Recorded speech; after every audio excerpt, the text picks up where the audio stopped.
गुरु गीता। इस गुरु गीता का भी उतना ही महत्व है जितना भगवान श्री कृष्ण के मुंह से निकली हुई श्रीमद् भगवद गीता का है, क्योंकि जीवन में गुरु को देवताओं से भी श्रेष्ठ बताया गया है।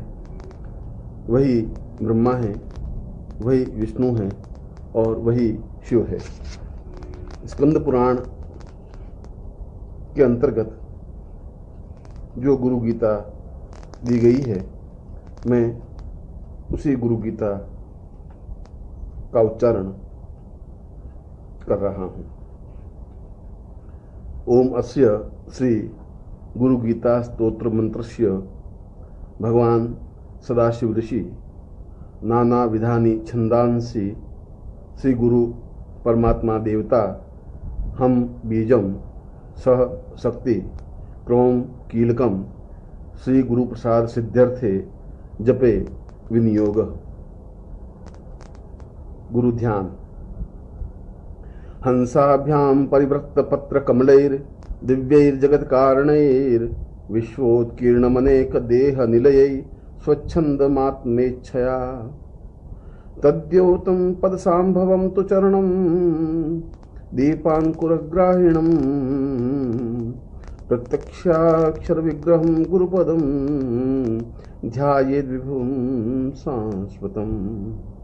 जो हंस के समान अत्यंत ही निर्मल और कमल पत्र के समान निर्लिप्त हैं, जिनका सारा शरीर कमल के समान पवित्र है, जो इस विश्व में दिव्य हैं और ब्रह्मा विष्णु और महेश की तरह इस विश्व की उत्पत्ति कारक, पालन कारक और संहार कारक हैं, जो विश्व में अपनी लीलाओं से विविध प्रकार से शिष्यों को ज्ञान प्रदान करते हैं, जो सही अर्थों में सरस्वती रूप में हैं, जो सही अर्थों में भगवान शिव हैं, जिनके चरणों को स्पर्श करने से ही मन में एक ज्योति जागृत हो जाती है।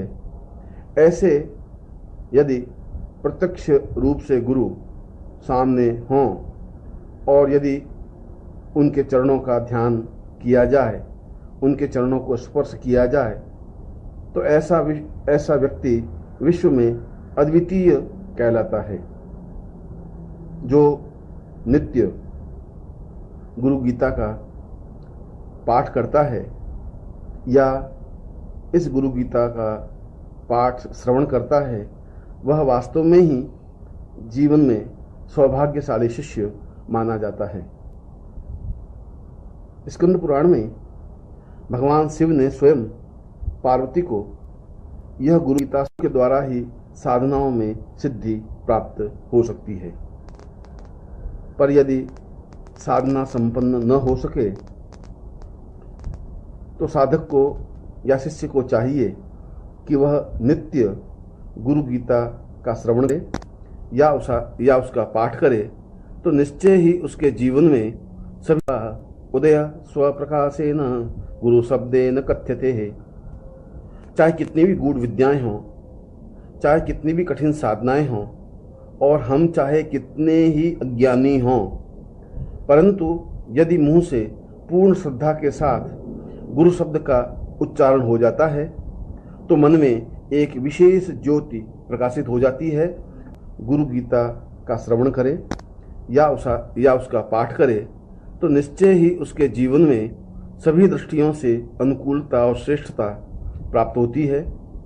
उसका सारा शरीर दिव्य बन जाता है और स्वयं ही साधनाएं उसके सामने हाथ जोड़े खड़ी रहती हैं। गूढ़ विद्या जगन्माया देहे चा ज्ञान संभवा उदय स्वप्रकाशेन गुरु शब्देन कथ्यते है। चाहे कितनी भी गूढ़ विद्याएं हों, चाहे कितनी भी कठिन साधनाएं हों और हम चाहे कितने ही अज्ञानी हों, परंतु यदि मुंह से पूर्ण श्रद्धा के साथ गुरु शब्द का उच्चारण हो जाता है तो मन में एक विशेष ज्योति प्रकाशित हो जाती है और उस ज्योति के माध्यम से वे गूढ़ विद्याएं या साधनाएं स्वतः सिद्ध हो जाती हैं। सर्वपाप विशुद्धात्मा श्री गुरो पाद सेवनात् देहि ब्रह्म प्रवेद्यस्तात् तत्कृपार्थ वदामि ते।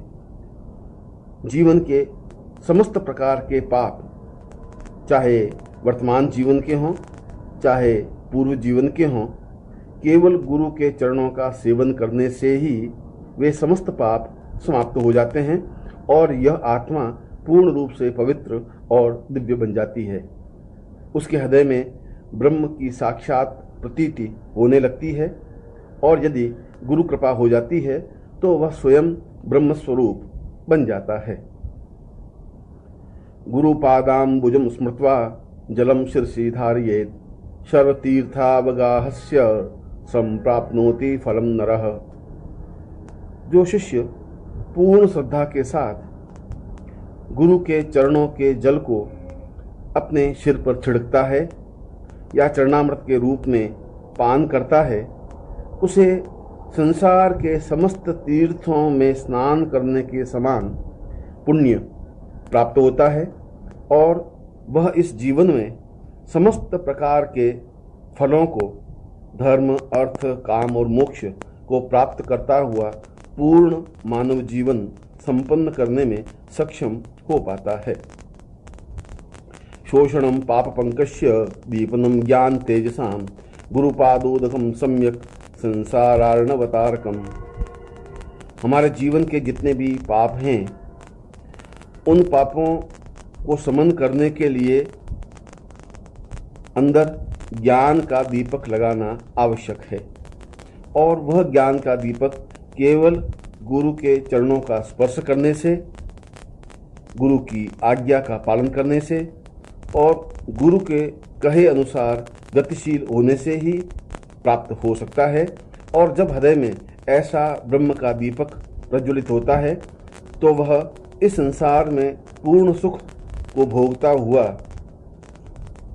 आगे सफलता और श्रेष्ठता प्राप्त करने में सक्षम हो पाता है। अज्ञान मूल हरणम जन्म कर्म निवारणम ज्ञान वैराग्य सिद्ध्यर्थम गुरुपादोदकम पिबेत।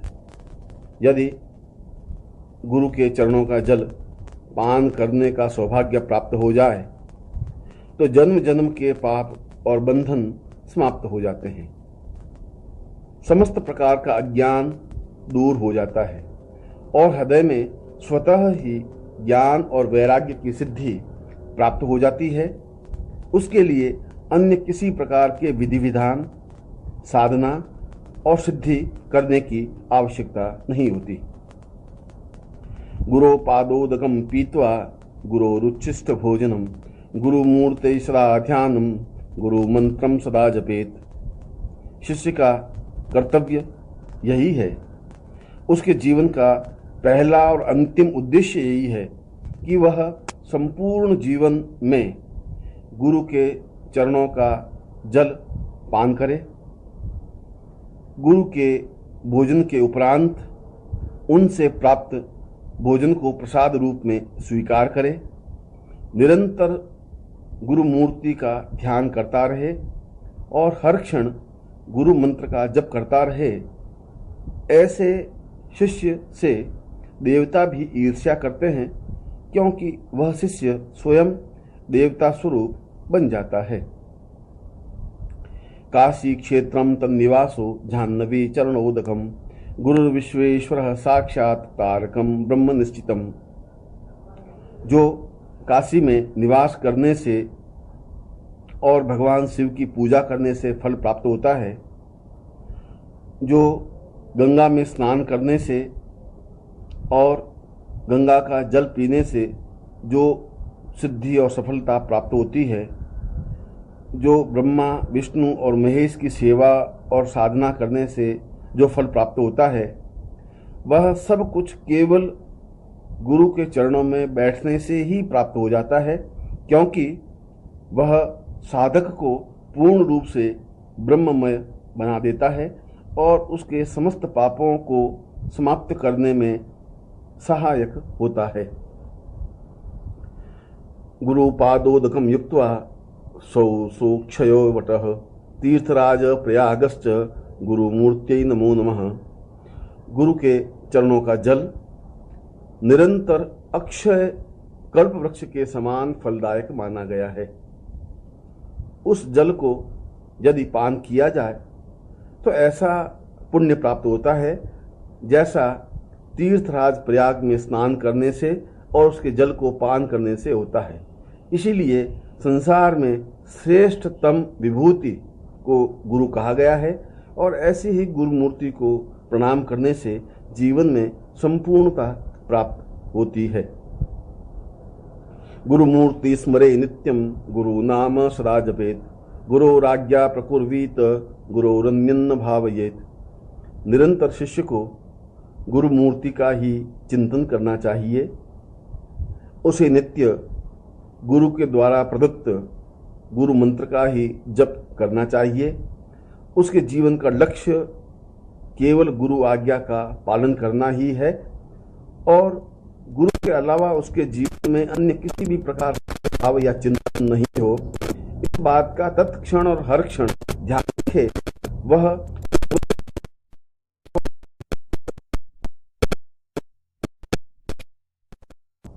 गुकारस्तुंधकारश्च रुकारस्तेज उच्यते अज्ञान ग्रासकम ब्रह्म गुरुरेव न संशय। गुरु दो अक्षरों से मिलकर शब्द बना है। गु का तात्पर्य है समस्त प्रकार के मानव और शिष्य के बंधनों को समाप्त करना और रू का तात्पर्य है उसके हृदय में ज्ञान का दीपक प्रज्वलित करना। इस प्रकार इन दोनों ही कारणों से गुरु शब्द का निर्माण हुआ है जो कि अज्ञान को समाप्त करने में सहायक है, जो कि जीवन में पूर्णता देने में सहायक है। इसीलिए गुरु उच्चारण करना ही या गुरु शब्द का स्मरण करना ही या गुरु मंत्र का जप करना ही जीवन की पूर्णता माना गया है। साधकेन प्रदातव्यम गुरु संतोषकारकम गुरोराधनम कार्य स्वजीवित्वम निवेदयेत। साधक का पहला और अंतिम कर्तव्य यही है कि वह वही काम करे जिससे गुरु को संतोष प्राप्ति हो सके। वह उसी प्रकार से सेवा करे जैसी सेवा गुरु को आवश्यक हो। वह उसी प्रकार से चिंतन करे जिस प्रकार से गुरु आज्ञा दे। उसके जीवन का आराधन, पूजा, प्रार्थना, सेवा और साधना केवल गुरु की ही होनी चाहिए। ऐसा होने पर ही वह समस्त सिद्धियों का स्वामी होता है और उसके जीवन में किसी प्रकार की कोई न्यूनता नहीं रह पाती। कर्मणा मनसा वाचा नित्यमाराधयेत् गुरुं दीर्घदंडम नमस्कृत्य निर्लज्जो गुरु सन्निधौ। जो कर्म से, मन से और वचनों से नित्य गुरु की आराधना करता है, वह चाहे कितना ही पापी हो, चाहे उसने जीवन में कितने ही निर्लज्ज कार्य किए हों, चाहे उसके जीवन में कितने ही पाप हों, वे सभी तत्क्षण समाप्त हो जाते हैं। और यदि उसे जीवन में गुरु के चरणों में बैठने का सौभाग्य प्राप्त हो तो यह उसके जीवन का पुण्य है और ऐसा अवसर प्राप्त होने पर वह निश्चय ही पूर्ण सफलता और श्रेष्ठता प्राप्त करने में समर्थ हो पाता है। गुरुर्ब्रह्मा गुरुर्विष्णु गुरुर्देवो महेश्वरः गुरुरेव परब्रह्म तस्मै श्री गुरुवे नमः। यदि सही अर्थों में देखा जाए तो गुरु ही ब्रह्मा हैं जो कि उत्पत्ति कारक हैं, गुरु ही विष्णु हैं जो कि पालन कारक हैं और गुरु ही महेश्वर हैं जो कि संहार कारक हैं। एक प्रकार से वह शिष्य का सृजन करते हैं, शिष्य का पालन करते हैं और शिष्य के समस्त पापों का क्षय भी करते हैं। इसीलिए गुरु को इन तीनों ही देवताओं से ऊपर परब्रह्म कहा गया है। इसीलिए मैं श्री गुरु को पूर्ण रूप से श्रद्धा युक्त प्रणाम करता हूँ। अज्ञान तिमिरांधस्य ज्ञानांजन शलाकया चक्षुरुन्मीलितं येन तस्मै श्री गुरुवे नमः। मेरे जीवन में चारों तरफ अज्ञान का अंधकार फैला हुआ है। मुझे जीवन में पूजा पाठ, ज्ञान यज्ञ किसी प्रकार का कोई भान नहीं है। ऐसी स्थिति में न मुझे साधना करनी आती है, न मुझे पूजा करनी आती है, मुझे तो पूर्ण रूप से मंत्र का उच्चारण करना भी नहीं आता। तब गुरु ही इस अज्ञान के बीच में एक दीपक प्रज्वलित करता है जो ज्ञान का दीपक होता है, और उस ज्ञान के दीपक के प्रकाश में मैं अपने जीवन की पूर्णता देख सकता हूँ। एक प्रकार से देखा जाए तो मेरे अज्ञान से जो आंखें बंद थीं, जो मैं पापी और अधर्मी बन गया था, जो मेरा पशु जीवन था, उसको दूर करके ज्ञान रूपी नेत्र खोलने में जो गुरु सहायक हुए हैं, ऐसे श्री गुरु को मैं प्रणाम करता हूँ। त्वं पिता त्वंच मे माता त्वं बंधुस्त्वं च देवता संसार प्रतिबोधार्थ तस्मै श्री गुरुवे नमः। हे गुरु, आप ही मेरे पिता हैं, क्योंकि पिता ने तो केवल मुझे जन्म दिया है, संस्कार नहीं दिए हैं। आप ही मुझे संस्कार दे सकते हैं। आप ही मेरी माता हैं, क्योंकि उन्होंने तो मुझे केवल देह रूप ही दिया है। इसको शुद्ध बनाने की क्रिया केवल आपको ही ज्ञात है। इस संसार में मेरा कोई बंधु नहीं है, आप ही मेरे बंधु हैं, और सही अर्थों में कहा जाए तो केवल आप ही मेरे देवता हैं। इस पूरे संसार ब्रह्मांड को जानने की प्रतीति और इस पूरे ब्रह्मांड में विचरण करने का ज्ञान और बोध केवल आप ही मुझे प्रदान कर सकते हैं। इसीलिए हे गुरुदेव, मैं आपको श्रद्धायुक्त प्रणाम करता हूँ। यत् सत्येन जगत सत्यम यत् प्रकाशेन भाति यत् यदानंदेन संदन्ति तस्मै श्री गुरुवे नमः। जिसको स्मरण करने से ही संसार की सत्यता का भान हो जाता है, जिनके पास बैठने से ही मन में प्रकाश का उदय होता है, जिनको स्मरण करने से ही जीवन के पुण्य प्राप्त हो जाते हैं, जिनके चरणों में निवेदन करने से ही जीवन की पूर्णता और सफलता और श्रेष्ठता मिल जाती है, ऐसे ही श्री गुरु को मैं प्रणाम करता हूँ। ये न चेतयते हिदम चित्तम चेतयते नयम जागृत स्वप्न सुसुप्तवादि तस्मै श्री गुरुवे नमः।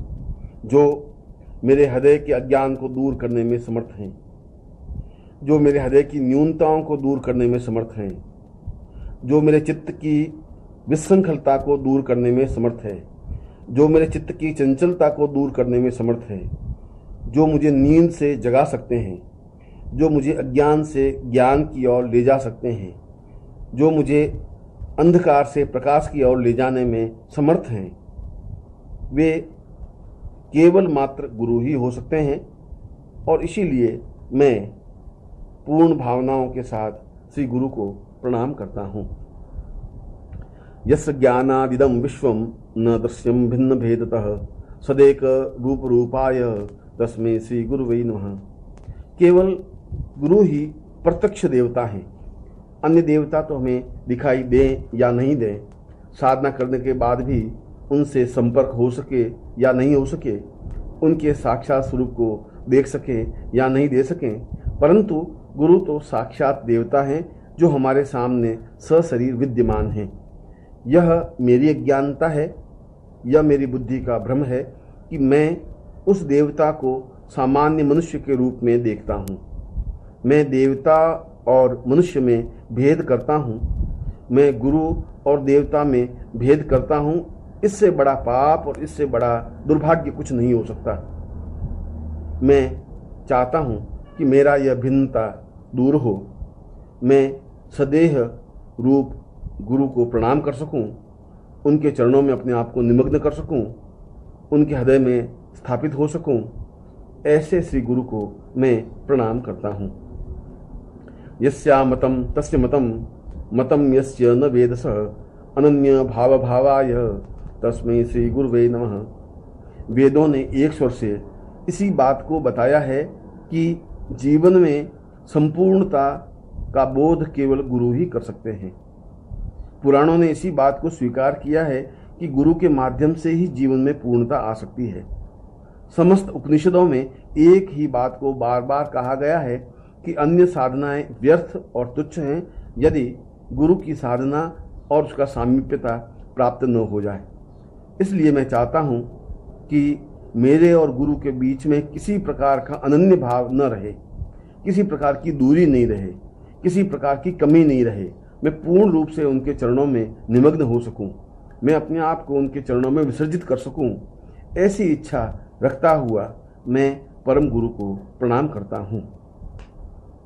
यस्य कारण रूपस्य कार्य रूपेण भाति यत् कार्य कारण रूपाय तस्मै श्री गुरुवे नमः।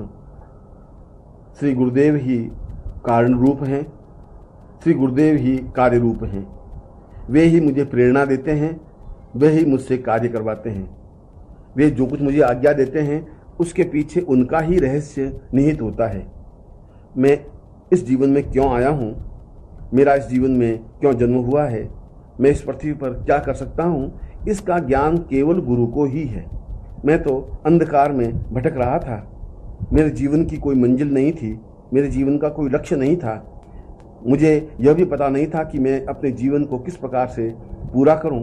केवल गुरु ही मुझे सही रास्ते पर खड़ा कर सकते हैं और आगे अग्रसर कर सकते हैं, क्योंकि उन्हें यह ज्ञात है कि मेरा जन्म किस उद्देश्य के लिए हुआ है और मैं किन उपायों से अपने जीवन की पूर्णता प्राप्त कर सकता हूँ। मुझे और तो कुछ नहीं आता, मैं केवल गुरु को प्रणाम करना ही जानता हूँ और उनसे यह प्रार्थना करता हूँ कि वे मुझे अपने हृदय में स्थान दें, जिससे कि मैं उनके रूप के सादृश्य बन सकूं।